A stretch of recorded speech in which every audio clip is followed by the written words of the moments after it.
call it glamorous, but I'm very happy. I have a very happy life.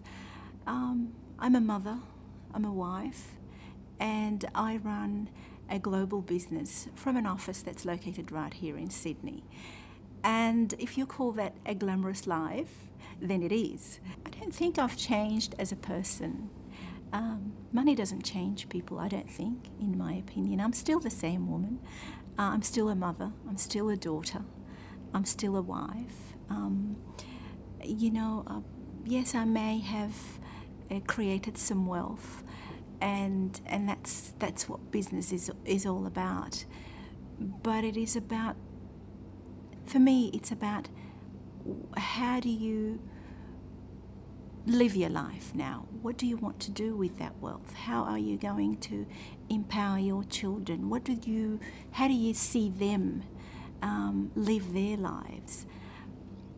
I don't think wealth changes people at all. I like to spoil my children. I'm spoiling my granddaughter to death these days. It's just so pleasing for me to know that I can spend time with her. I can spend the time that I want with this precious someone who did not exist a few months ago. So it's all these thoughts that enter your head about what is this life about? Who are we? How short is this human life that we're living? And we shouldn't waste a moment of it. Get on with it. Do the things that you must do as a human being. I'm sure I would have found something, because that entrepreneurial spirit in me would have been just restless if I hadn't come across something that satisfied that need to achieve something worthwhile. I don't know what it would have been.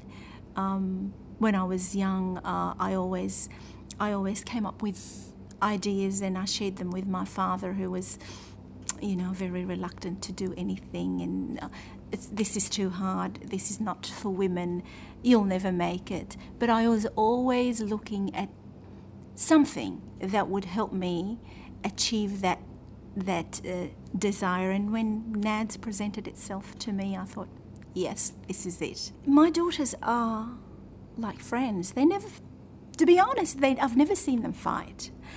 They can sit around the breakfast table and tell endless stories to each other. At work, they have their individual roles, which complements each other. There's no conflict whatsoever in their roles. Nadine has to create the product as the R&D head. Natalie has to think of ways of marketing and advertising it, and Naomi has to be creative in her graphic design role and come up with the packaging designs, website designs, message to go out there to the world with. So they need each other, they complement each other. And, they have this respect for the eldest, if you like. So Nadine is their role model. She's the eldest, and she's always working closely with them, making things happen together. Sometimes I shock myself. And I think, well, how did I do all this? I look around me and I think, wow.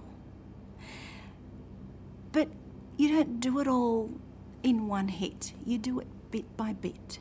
It starts with a seed idea, and then the idea becomes a thought, then a word. You start talking about it, and then the word becomes action. So for me, it was about, yes, I was desperate and determined to create a product for my daughter. So I started visualizing and understanding how would I come about doing that. And then I started talking to my family and friends, and obviously some people would think I was crazy, others agreed with me, but it's really up to you to know your own abilities. You have to have the attitude, the right attitude, the belief in yourself. You must have the courage to get started. You have to be disciplined, because you are going to come across a lot of challenges that will tempt you to just give up and walk away from it. But it's about never giving up. It's about loving being challenged, and proving to yourself that you can do it. It's not easy, but it's exciting, it's rewarding, and it's fulfilling.